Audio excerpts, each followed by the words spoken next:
Semenjak Manchester United ditinggal Sir Alex Ferguson, ungkapan Manchester tidak lagi merah tampaknya adalah ungkapan dengan fakta yang tidak terbantahkan. MU boleh jadi pemegang basis fans terbanyak di Manchester. Namun soal gelar, Manchester birulah yang mempunyai banyak gelar. Sejak kedatangan Pep Guardiola, City menjadi klub yang nyaris tidak terkalahkan. Sayangnya, Devi Fortuna tidak berpihak dengan Pep akhir-akhir ini. Di masa-masa terakhir Pep dengan Citizen, Pep menderita berbagai kekalahan di berbagai kompetisi hingga 4 kali main kalah terus. Dengan hasil minor, tim rival Manchester Merah nampaknya mulai ngegas untuk segera bangkit. Nama-nama yang disebutkan Fabrizio Romano adalah nama pemain yang bakal dibajak MU di era Amorim. Ada nama Aurelien Tchouameni dari Santiago Bernabeu. Ada juga Andreas Christensen, bek Barcelona. Dan ada juga Amorim mengincar Danilo Luiz da Silva dari Juventus. Nama satu lagi yang menjadi incaran Amorim adalah Christopher dari Chelsea. Namun, meskipun demikian, Amorim juga bakal banyak merombak posisi pemain Manchester United lainnya. Amorim diharapkan mampu menanamkan filosofi permainan seperti klub sebelumnya, Sporting Lisbon. Namun ia malah mengeluarkan pernyataan soal MU tidak bisa bermain bertahan dengan sistem 3 back seperti Sporting Lisbon. Dilansir ESPN, Amorim mengatakan bakal menganalisis skuad MU dan menerapkan sistem permainan sesuai dengan kapasitas pemain. Akan tetapi, hanya Harry Maguire yang memiliki pengalaman bermain dengan sistem 3 back di timnas Inggris era Gareth Southgate. Amorim tentu perlu mewaspadai hal ini. Pasalnya, para pemain MU harus beradaptasi dari yang biasanya menggunakan sistem 4 back menjadi 3 pemain bertahan. Ruben Amorim juga perlu memaksimalkan potensi para gelandang bertahan MU. Sektor ini seringkali memberikan masalah kepada permainan Manchester United. Misalnya, Casemiro dan Kobbie Mainoo yang melakukan kesalahan berujung gol ketika MU kalah 0-3 dari Liverpool pada pekan ketiga EPL 2024-2025. Amorim diharapkan mampu meningkatkan kinerja lini depan MU, terutama kedua striker tersebut. Ia memiliki catatan bagus terkait memoles penyerang tajam. Ditambah lagi, Højlund bisa menerapkan sistem high pressing dan memotori serangan balik cepat dengan kecepatan dan kekuatan fisiknya. Amorim tentu dapat memaksimalkan potensi kedua pemain ini untuk bisa memaksimalkan peluang mencetak gol. Kemudian, Amorim bisa saja memaksimalkan peran Fernandes dengan membuat variasi 3-4-3 menjadi 3-4-1-2. Fernandes dapat ditempatkan sebagai gelandang serang di belakang dua striker. Sementara itu Rashford bisa bermain sebagai wingback kiri atau berduet dengan Højlund atau Zirkzee di lini depan. Manchester United telah mengidentifikasi Victor Gyökeres sebagai target transfer utama, terutama setelah penunjukan manajer baru mereka, Ruben Amorim. Gyökeres tampil luar biasa, mempertahankan rekor gol yang konsisten untuk Sporting Lisbon, dan ia memiliki klausul pelepasan yang ditetapkan sebesar 100 juta euro.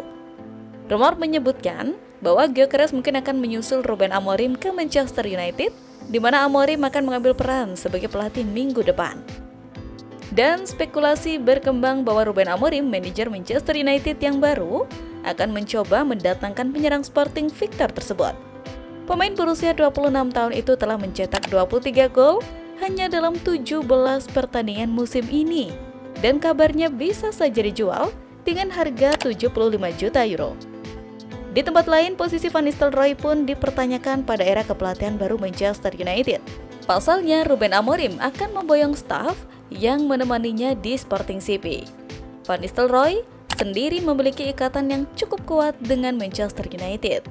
The Red Devils menjadi salah satu klub yang ia bela saat masih aktif bermain. Tidak heran jika Van Nistelrooy sendiri ingin bertahan untuk membantu klubnya. Ia bahkan rela mengambil jabatan lain untuk tetap memberikan kontribusi. Amorim secara resmi akan mulai menangani Manchester United pada Senin 11 November 2024.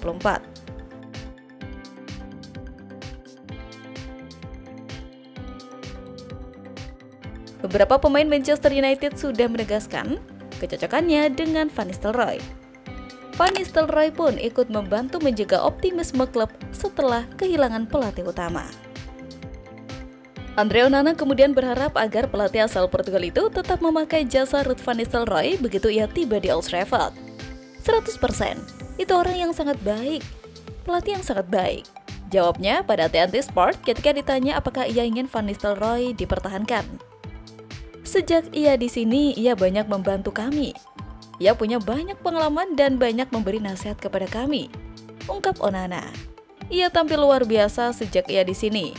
Tentu saja kami memilikinya beberapa hari sebagai pelatih kepala. Ia berbeda, tapi ia melakukannya dengan luar biasa. Apa yang ia lakukan fantastis dan para pemain bahagia, tegasnya. Akan tetapi Andre Onana menambahkan dirinya hanya sekedar memberikan saja.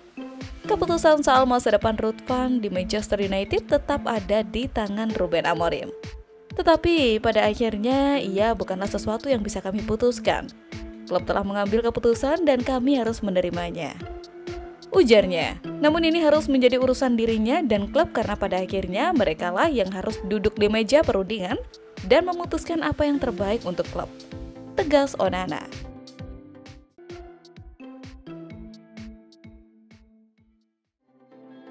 Ya, Manchester United akhirnya kembali merasakan kemenangan di pentas Eropa setelah setahun lebih tanpa kemenangan. Hasil itu diperoleh Setan Merah menaklukkan PAOK pada lanjutan Liga Eropa. Sudah lama kami tidak menang di Eropa. Hari ini kami menunjukkan mengapa kami adalah salah satu tim terbaik. Kemenangan hari ini sangat penting, kata Amad Diallo. Ya, Amad Diallo adalah pemain yang acap kali diparkirkan oleh Ten Hag. Fans masih percaya bahwa pemain yang satu ini punya magisnya tersendiri. Ten Hag justru bereksperimen aneh dengan menaruh Nosair Mazraoui sebagai gelandang serang. Dan yang lebih mengejutkan, bahkan ia lebih percaya pada Anthony yang jelas-jelas bapuk. Van Nistelrooy yang menerima desakan untuk memainkan Amad sebagai starter pada akhirnya memberi apa yang fans inginkan. Amad tampil sebagai starter di sisi sayap kanan dalam laga melawan PAOK di matchday keempat Europa League. Dan benar saja, hasil percaya diri fans terhadap Amad benar-benar terjadi. Pemain berusia 22 tahun itu mencetak brails dan menyelamatkan Setan Merah di hadapan publik. Di bawah kepemimpinan Van Nistelrooy, MU akhirnya membuka gelar puasanya setelah 380 hari belum pernah meraih kemenangan beruntun. Pada akhirnya, Amad juga diganjar hadiah Man of the Match atas kontribusi luar biasanya untuk MU. Sementara itu, penempatan Manuel Ugarte sebagai tandem Casemiro sebagai pivot pada akhirnya membuat Real Madrid lebih nyaman karena ruang permainannya tidak terlalu luas seperti pada era Ten Hag.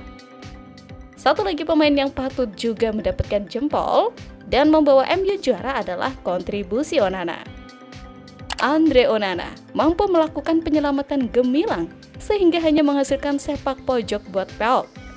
Bukan hanya itu saja, Onana juga berhasil menyelamatkan beberapa sepakan tepat sasaran oleh lawan.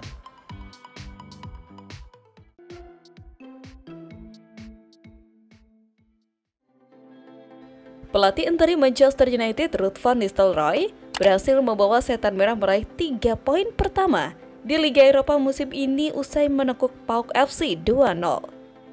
Dikutip bolasport.com dari laman resmi UEFA, Manchester United tampil lebih mendominasi dengan memegang penguasaan bola sebesar 56%. Dari segi peluang, Manchester United melepaskan 15 tembakan dengan 4 mengarah ke gawang. Adapun PAOK memproduksi 8 tembakan yang 4 diantaranya menuju tepat sasaran.